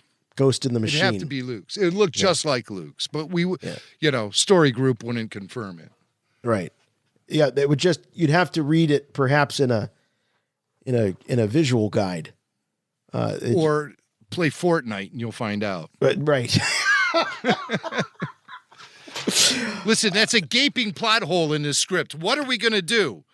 Listen, I have the phone number to the producers of Fortnite. They will bail us out. They owe me a favor. Okay. So let's just do it. We might have to put a stormtrooper in their game or something. Are we cool with that? They're bailing us out. We can't just bring Palpatine out of nowhere. Yeah, we can if we have him show up in Fortnite a couple days before. All right. That's not nowhere. This meeting. Let's adjourn this meeting of the story group. It's Miller time. All right. More about the. This is interesting. Sith troopers are actually clones mixed with Phasma's DNA. Gives another layer of interesting content to add on to Phasma, who's another character who kind of got done wrong a little bit, I guess. I mean, you could look at the history of Star Wars and look at a character like Boba Fett, who's been one of the most downright popular characters of all time and really featured less in the original trilogy than even Phasma was in the sequel trilogy. So it's hard to be so judgmental about it, but I don't see Phasma having the impact on Star Wars fandom and pop culture like Boba Fett did. No. So it's unfortunate. No, there was so much hype around that character, though. So much. And she hype. kept the helmet on all the time. Yeah. I thought for sure we'd see her. I mean, sure, they bust the helmet at the end so you see her eye as she falls into the abyss. Yeah. But I thought we'd actually see her helmetless. And I believe there's been some comic books that have featured her walking around without the helmet. But that would have been a great look. I think she would have looked really good, with her blonde hair, her short blonde hair in that silver armor. That would have been cool. The more I think about this, the more I feel like Ryan is the kid that used to come over to your house and was kind of jealous of your toys, and he would sort of break them. Yeah, or you'd find him and he'd have the magnifying glass and a light bulb, and he'd be melting your Yoda. Not my Yoda. Something like that. But he's like, no, I'm going to subvert your expectations. I mean, what would happen if Yoda just started to burst into flames? I mean, what we've if all wondered. What if they opened the Lost Ark of the Covenant and Yoda was right there and he looked at it? No, dude, no. He hands you back your Yoda figure. It looks like it's just this melted piece of wax. No, dude, no. No, it's a custom figure. It's Yoda when they open the Lost Ark of the Covenant. No, dude, no. Call your mom and have her pick you up right now. This play date is over. Think about it, though. He breaks your Snoke. Then he breaks your Phasma. And then, if that wasn't bad enough, he breaks your Luke Skywalker figure all in one play date. You're like, dude. Didn't see that one coming, did you? Oh, the Knights of Ren would come in during the final Rey and Kylo battle. Then Finn arrives to help to fight them with Kylo and Rey. Fun. So Rey and Kylo have their final battle. Knights of Ren would help. Finn arrives to fight them and Kylo with Rey. Oh, he's fighting them and Kylo. I got it. Okay, so it's the Knights of Ren and Kylo versus Rey and Finn. Okay. Rey and Finn. It could have been interesting. That would have been fun. Knights of Ren would be killed. Kylo accepts his defeat and return to the light as he dies. So what, they kill all of his friends and he goes, oh, look, I'm a good guy now. Wait a second. You lost all of your gang. Right. And now you're a good guy? Yeah, I've been a good guy the whole time. I was just playing along for those guys. But I'm so glad you killed them, the Knights of Ren. Ben would appear as a Force ghost with his mother and make amends to Rey silently. Just probably one of those Force ghost nods. Yeah. Yeah, the nod. Yeah. Yeah, right. Yeah. Anakin's I like how Luke did the thing in episode 8 where he did the salute. Yeah. It was kind of like what he did with R2 when R2 shot the saber at him. It was sort of a similar move. See you around, kid. Yeah, that's class. Yeah, I like that. You got to be classy when you're a Force ghost. Yeah. Anakin's Force Ghost would have appeared with the younger Force Ghosts of Luke and Leia to say goodbye forever. That was Hayden Christensen's involvement in Episode 9. That was a rumor that was around all the time. It seemed like that was a foregone conclusion that we were going to see him. We ended up hearing him with some new dialogue, but that was it. Just a little voiceover. I find it interesting that the Force Ghosts of Luke and Leia would have been their younger versions. Right. Kind of like with Return of the Jedi, how when Anakin appears in the Force to Luke, he's a younger version of himself at that point in the timeline. So, yeah, young Hamill and young Carrie would show up. But like old ass Alec Guinness. Right, yeah. He's like, why don't I get the Ewan McGregor going? I'm here in the afterlife also for eternity. And I get this?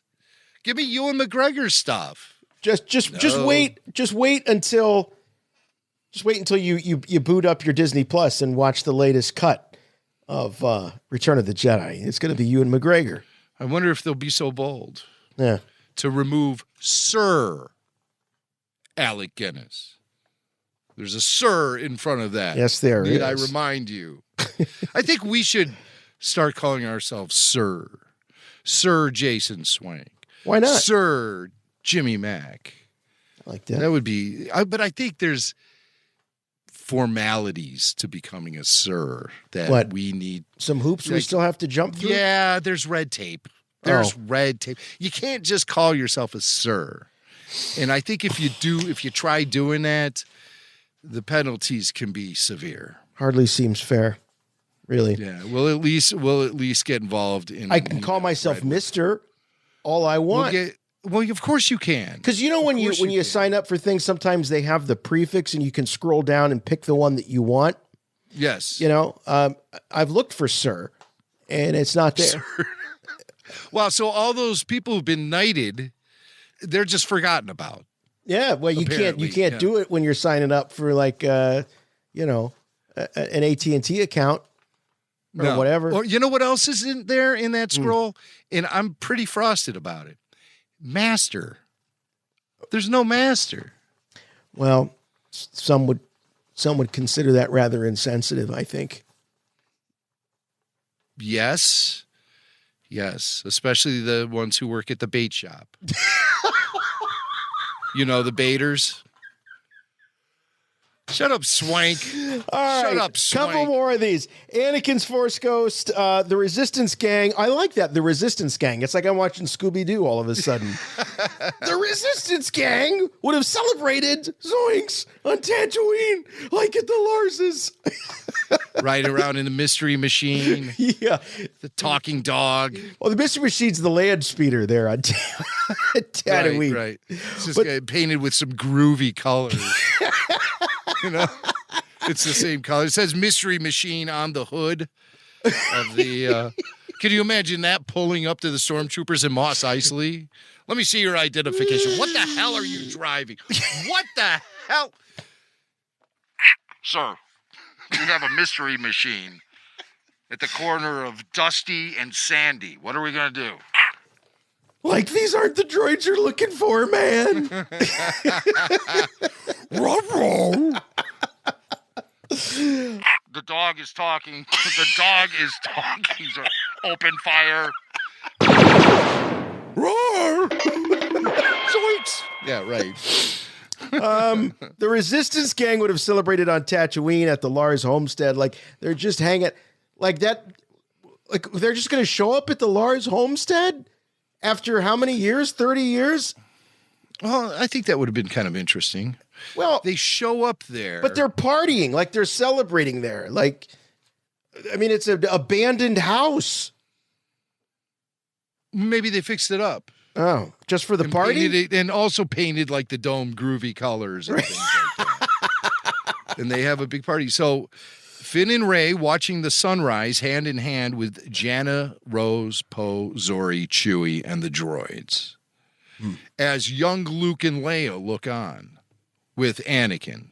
Right. Also young. And it's a shot from behind, and they're all lined up, and you see the sun, and all of a sudden you see Poe's hand reach for Finn's ass, and he grabs it, and then Rey slaps it away, and that's directed by this review. See, this is why we needed Paul Bateman on the show this week. Listen to all the silliness going on. Paul would have set us straight. And we would have had to keep it a little more together for him. He would have walked by this time, guys. But I can't. Yeah. I can't. Sorry, guys. You hear the headset? Yeah. Oh, I hate that sound. It's so final. It's just like. There goes all the cans are on the desk. Show's over. It ends this way again. Wouldn't be a week of the Rebel Force Radio if that didn't happen. Oh. But silly, yes. But there is one thing I do want to talk about here at the end is what did you think of that moment in episode 9 when Rey uses the Force to bury Luke and Leia's sabers at the Lars homestead? What did you think of that? Did you like that? I thought it was weird because I thought that what we've seen in Star Wars is that lightsabers can be passed down to future generations. And I thought that was sort of, I get why they did it. It was sort of this symbolic, burying of, for lack of bodies, for lack of bodies, burying Leia and Luke and sort of paying respects. But at the same time, I thought it offered a little bit too much finality to it because in Star Wars, we're used to seeing Force ghosts and we're used to lightsabers being passed down to future generations. And I don't know. It seemed a little off model, as Paul would say. We're going to bring some Paul Bateman into this after all. A little off model. What now? I always kind of liked it. Mm-hmm. Because it was finality, and I did like the finality of episode 9, believe it or not. By the time episode 9 was released, I was ready to take a break, from the Skywalker saga myself. It just seemed like the years in which the sequel trilogy were being released were just challenging, Yeah. And I was kind of looking to move forward, and I felt that was just a really nice moment. Recently, I had read a quote from Chris Terrio, who wrote that sequence, and he explained what the significance of that was. And I liked it a lot. And here's what he told Hollywood Reporter. Leia's childhood home Alderaan no longer exists, but Luke's childhood home Tatooine does. Rey brings the sabers there to honor the Skywalker twins by laying them to rest, together finally where it all began. The farthest planet from the bright center of the universe, but a beautiful and peaceful place to bury two sacred objects. Now, I like that, but I think there was more to it, where he also discussed the fact that not only is that the place to pay final respects to Luke and Leia, but it's also the place where Shmi Skywalker is buried. So the matriarch of the entire Skywalker saga herself, Shmi Skywalker, is buried there. So that adds additional significance to placing those sabers. I forgot about that there is a history of Skywalker, and she's not the only tombstone there, you'll notice, in episode 2. So there is Lars's buried there, and we can presume that Luke might have buried the remains of Owen and Beru in that graveyard. We don't see that, but we could assume that maybe just he left does. them there. Right. That would have been tacky. Funeral pyres, very popular in the Star Wars universe. I only recently learned this week that there are only 2 states in America where funeral pyres are legal. Don't ask me the states. I was going to ask you the states. I don't know the states. We need to have Jedi funeral pyres. It'll be the very last Rebel Force Radio live remote. Well, not that live. Partially live. So, but I just wanted to talk a little bit about that, because I don't think we ever discussed the significance of the fact that there are other family members there buried at the Skywalker homestead. And there's a mystery about a couple of those tombstones, which we might find out who's, oh no, we wouldn't find that out. No, we still might. Well, they're certainly Lars's is. Yeah. Maybe it was like Klieg's wife would be one of them. And Klieg's first wife. Klieg himself is probably there by now. Sure. Yeah. And his floaty chair. Right. Is probably there buried with him. His leg. The one the bad leg. Did the Tuskens get away with that? The Tuskens got the leg, yeah. Oh, God. It was a rough night, Swank.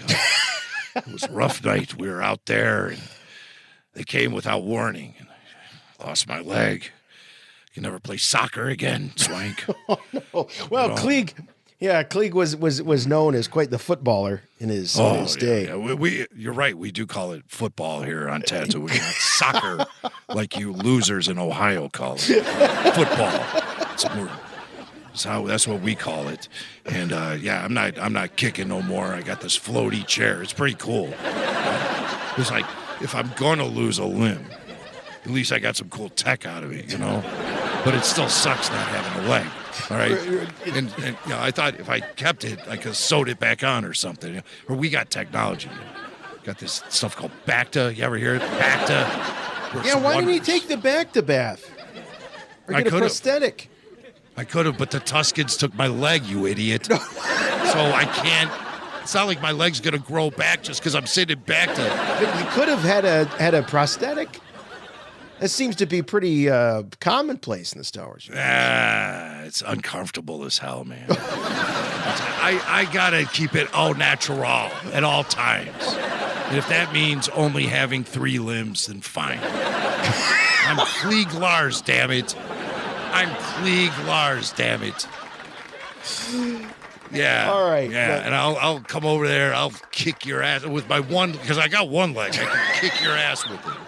Because I'm Klieg Lars, damn it. And I don't take crap from podcasters sitting in Ohio thinking they're all that. Well, you're nothing, man. Wow. All right. Nothing. You're a good. Okay. You are. I'll give you this, Swank, because we got iTunes here in Tatooine, and I listen to your shtick, and you're a great podcaster. Not. Right. I'm Klieg Lars, damn it. Klieg Lars, everyone. Great to see Klieg. After all there he these goes. years. There he is. There goes Klieg. I Man. don't think he's ever coming back. No. Those Tuscans walk like men, but they're vicious, mindless monsters. 30 of us went out after her. 4 of us came back.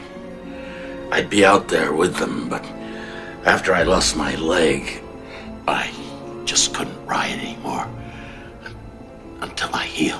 Hello, this is Warwick Davis, and you're listening to Rebel Force Radio, your source for the Force. All right, before we wrap things up here, we do have to pay our respects to the passing of a Star Wars legend, not just a Star Wars legend, but a pop culture icon, a character actor of great esteem, the wonderful Felix Silla, who really, I think, became known to pop culture through his role as Cousin It on the original Addams Family TV series back in the 60s. And, you know, it seemed as though anytime there was a convergence of that sounds good. people community, like Felix was one of them. And also had a great sense of humor and was peppered throughout Star Wars.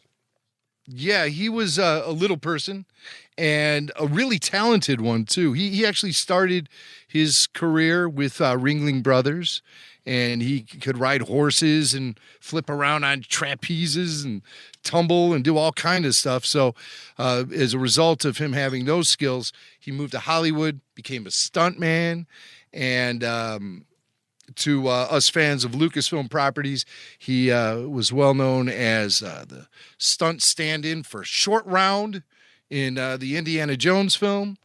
So anytime Shorty was doing flips or whatever he did, I don't think Short Round was flipping around, but he was involved in some stunts. And so that's when they bring in Felix. Also very well known to fans of late 70s science fiction television as Tweaky from Buck Rogers in the 25th Century. Tweaky. I mean, you have to. But that was Mel Blanc doing the voice. Right, of course, yes. That wasn't Felix, but Felix was walking around in that silver robot outfit.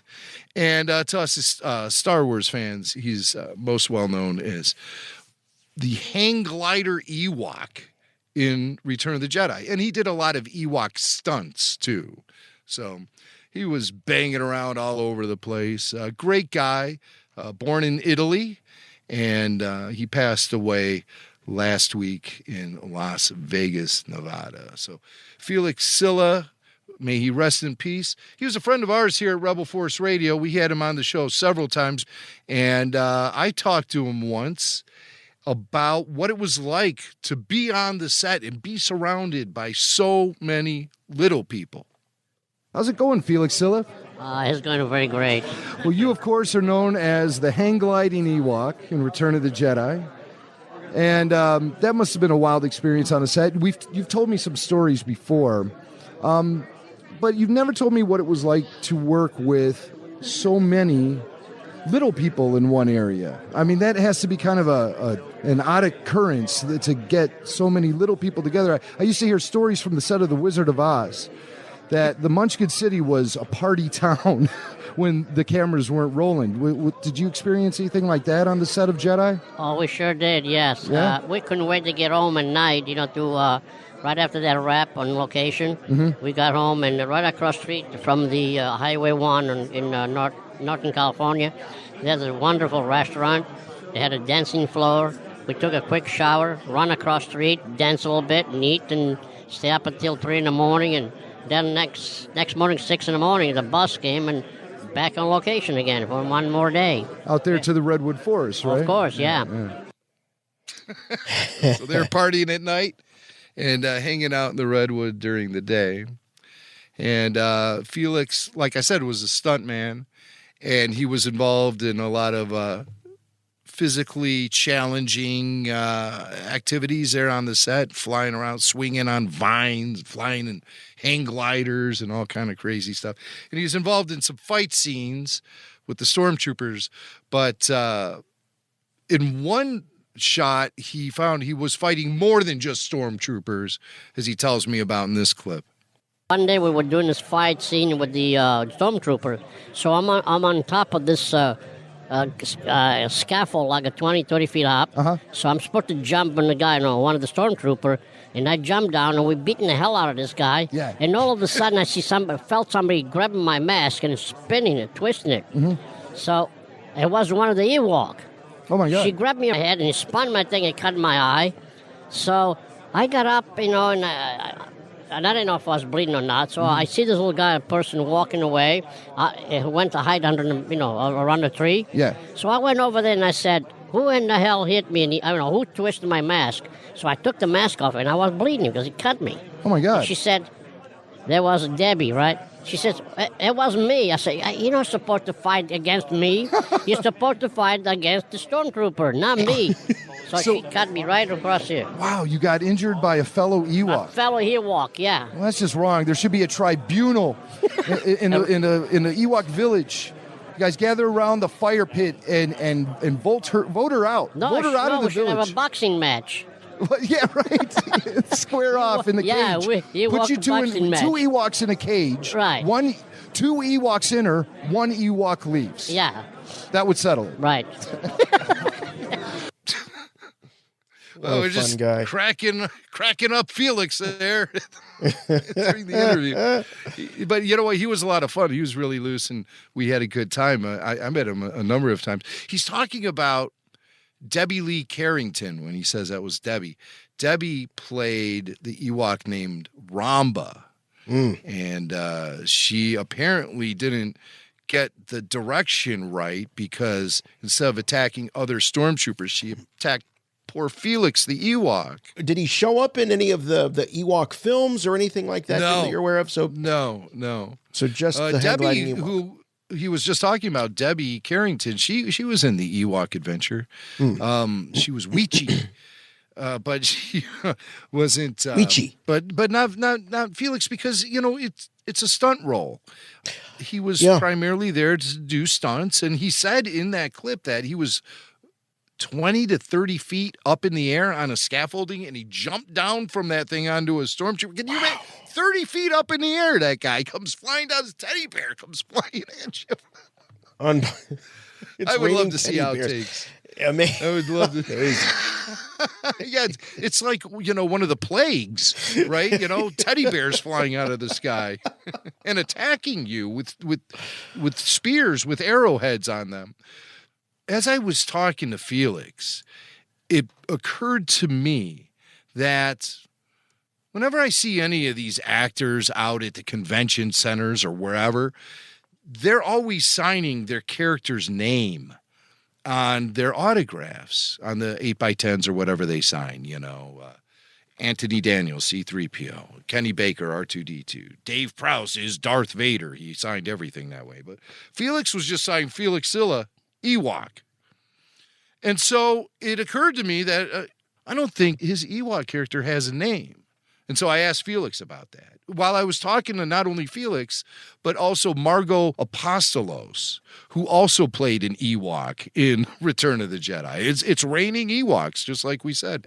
So I start talking to Margot because I couldn't remember which Ewok she played. And that's when it suddenly dawned on me, does Felix's Ewok have a name? What was the name of your Ewok? I'm Tokat. Now, see, the thing is that Felix hang gliding Ewok, to the best of my knowledge, doesn't have a name. No, he does not. He still doesn't have a name. No. Don't you think this is an outrage, Margot? No. No. How about we just call him Felix the Ewok? Felix the flying Ewok? Felix the flying, furry, whatever fuzzy Ewok. Yeah, whatever they want to call it, as long as they give me a name. Do you think an Ewok I feel I've been left out. A little bit. Yeah, a little bit, yeah. Because that Ewok was very visible, high-profile Ewok in the whole scene. You think of all those Ewoks that were there. This one your Ewok, Felix the Ewok, had his own scene, actually, where he was actually being shot down. really, yeah. It was a tragic story of a hero who gave everything he had, all of the emotion in his furry little belly. What do you think of the name Felix the Ewok, Margot? What do I think of it? Yeah. Does that work? You better say something nice. It works. It's cool. Huh? It's like, I'm Tokat. What did you say? I got a name. Yeah. Well, I think Felix the hang-gliding Ewok is going to become canon from this point forward. So that's his name. That's it. That's his name, okay. That's it. Felix the fuzzy, furry, flying Ewok.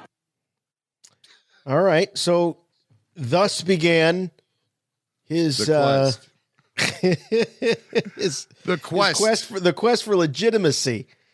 We have to find a name for this Ewok. And I mean, the fan support for Felix the Ewok was just, it was a groundswell of fan support, Jason. Yeah. Groundswell.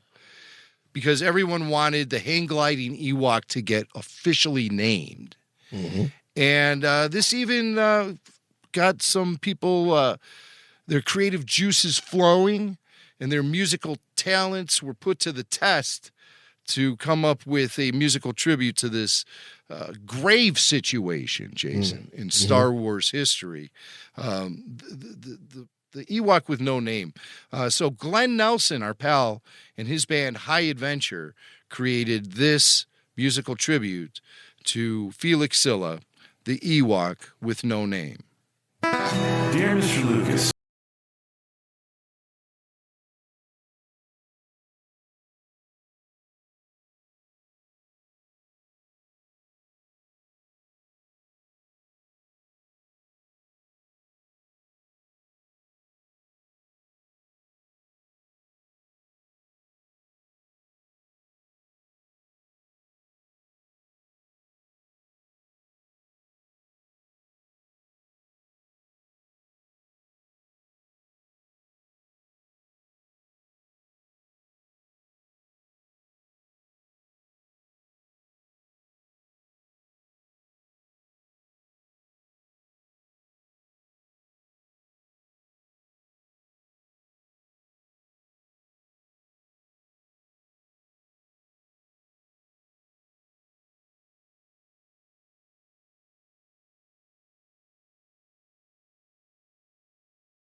Folk rock band America got lost in the mail. The cease and desist. But it shows you the as you put it, the groundswell, the grassroots effort that sprung from your interview with Felix Silla, the injustice. Because Jim, if Star Wars is known as being one of those franchises where there are no small characters, there are no small parts, there are no small actors. They all have names. And if we didn't have names, we call them Buttface or Lobster Man. So they all had names. But no, and in fact, there was even, I can't speak for the screen accuracy of the action figure, but I recall wasn't there a vintage hang gliding Ewok that was released? Certainly the hang glider was released. Might have been put out in droids packaging, but there was definitely a hang glider accessory. And I don't know if it came with an Ewok, but... Right. This was around the same time. And that Ewok also had no name. It was just hang gliding Ewok. Oh, man. And, or maybe it was a different Ewok. See, there was a little bit of confusion. So Leland Chee from the Lucasfilm Story Group, this is before there was a story group, he pointed me in the direction of an Ewok name, and I had to figure out which of these two Ewoks Felix was. Felix also was involved in that sequence where the two Ewoks attack the Scout Walker. And they just kind of pummel they pummel one of those troopers and the driver into the floor of the thing. I never understood. It's pretty brutal. They just come in. They come in the top of the Scout Walker, and then they just start clubbing the two drivers. Yeah, and they kind of crumple up under the floorboard of the dash there, and they're sort of just underneath like where the floor is. And then Chewbacca comes in, and he's in there with two Ewoks, and then what? Two corpses there crumpled up on the floor. Where did those guys go? How do they all fit in there? So Felix, his Ewok is also involved in that sequence, apparently. Yeah. And so Leland Shee said, well, there's two Ewoks in there, and I can identify them. So he told me to find out which one of these Ewoks was actually Felix Silla.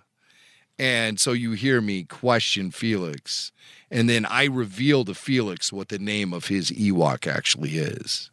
In a historic moment for Star Wars fandom worldwide.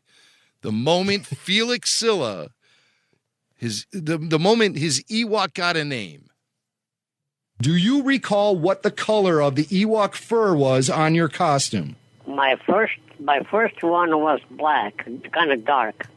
Okay. And then, they only give me one costume, and it was dark, it was black. Then I had a couple scenes, and I got killed. And the guy, I guess it was the assistant director, he kept telling me, he says, you know what, Felix, we can't use you anymore because, you're getting shut down, you get killed, and all of a sudden, a few scenes later, you reappear.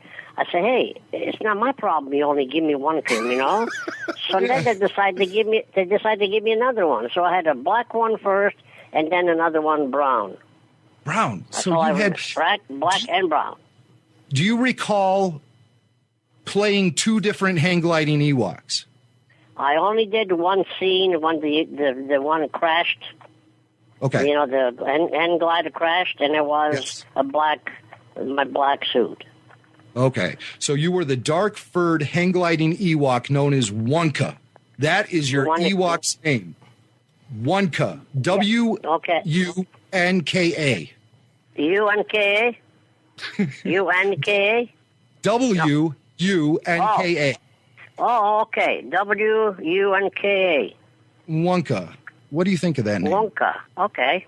That sounds good.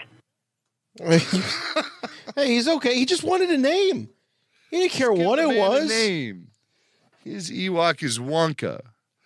And so he didn't seem overly thrilled. I thought he was just going to lose his mind. Wonka, that's awesome. Finally, I'm Wonka. I am Wonka. But I don't know if that name ever really stuck, I don't recall if he then went out and signed as Wonka, and with all the different changes that went on throughout canon and everything, I don't know this Wonka name if it ever really stuck. And but it appears that that's who he is. He is Wonka, and he is now Wonka with the Force. R.I.P. Felix Silla. Obviously, they did not ask me to say words at the service. No. I would have opened with that. Yeah. And the next thing you know, all these spears and rocks would start flying at me. They start throwing. Instead of a catapult, they put a boulder in there and they shoot it at me. I'm because my opening remark was just so just off color. You did not say that he is Wonka with the Force. Wonka with the Force. Felix Silla. God bless him. You better hit the theme because I got a feeling if this show continues, we're going to get in big trouble somehow.